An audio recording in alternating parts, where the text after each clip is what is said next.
দলের মেন্টর অনেক সরকার, তিনিও মাঠের পাশে প্রতিনিয়ত উৎসাহিত করছেন খেলোয়াড়দের। তিনিও এসছেন দলের ফ্র্যাঞ্চাইজি। এটি বিশেষ ঘোষণা, বোম স্কোয়াডের সামনে যারা দাঁড়িয়ে রয়েছেন আপনাদের উদ্দেশ্যে বলছি, আপনারা বসে যান, বসে যান।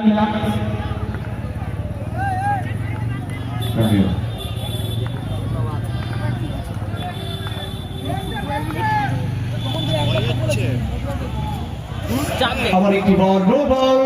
তবে রান নেওয়ার ইচ্ছে ছিল কিন্তু উপায় নেই। বিকাশ পন্ডিত রান নিতে চাইছিলেন কিন্তু লিটন অন্তত তৈরি ছিলেন না। আর অন্তত অফসার ব্যাপারে যদি জায়গা করতে পারতেন কভার এবং এক্সট্রা কভার থেকে একটা ফাঁকা জায়গা তিনি অন্তত ব্যবহার করতে পারতেন। যদিও ফ্রি হিট বল, লিটন বাউরির সামনে একটা বড় সুযোগ রয়েছে, কারণ তোমার সামনে যখন লাইসেন্সটা ফ্রি রয়েছে এই বলের জন্য তুমি বল সরে দিতে পারো। 5.1 ওভার 54 উইকেটে চন্দ্রকোনা কোচিং সেন্টার।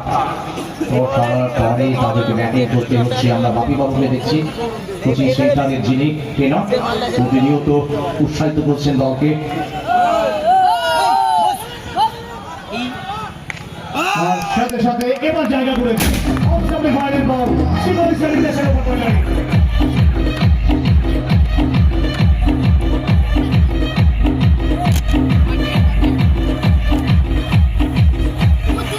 আগে বলে যে ভুলটা করেছিলেন অফস্টাম্পের বাইরে জায়গা করতে পারেনি, তবে আগে থেকেই জায়গা করে ফেলেছেন, জানেনি বলটা অফস্টাম্পের বাইরে আসবে, কারণ ঝুঁকি নেই, কারণ ফ্রি হিট বল এবং চমৎকার কভারের উপর দিয়ে রয়ে একটি ওভার বাউন্ডারি সিপালি বাউন্ডারি। মিরাজ তিনিও জানেন গতি বাড়িয়ে অন্তত গতিতে পরাস্ত করতে হবে। এই বল থেকে কোনো রান আসলে ডাক বল, দিস ডাক বল প্রেজেন্টেড বাই 70 রানের দরকার হয়।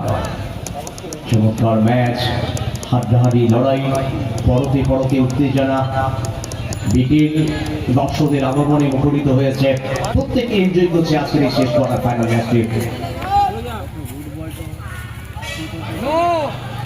চতুর্থ বল থেকে প্রান্ত বদল ঘটে গেল, সাথে সাথে ওয়াইডের ঘোষণা চলে গেল, 2টি রান পারল।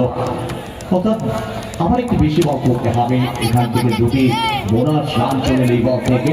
চন্দ্রকোনা কোচিং সেখানে রান সংখ্যা 62, 5 উইকেটের বিনিময়ে।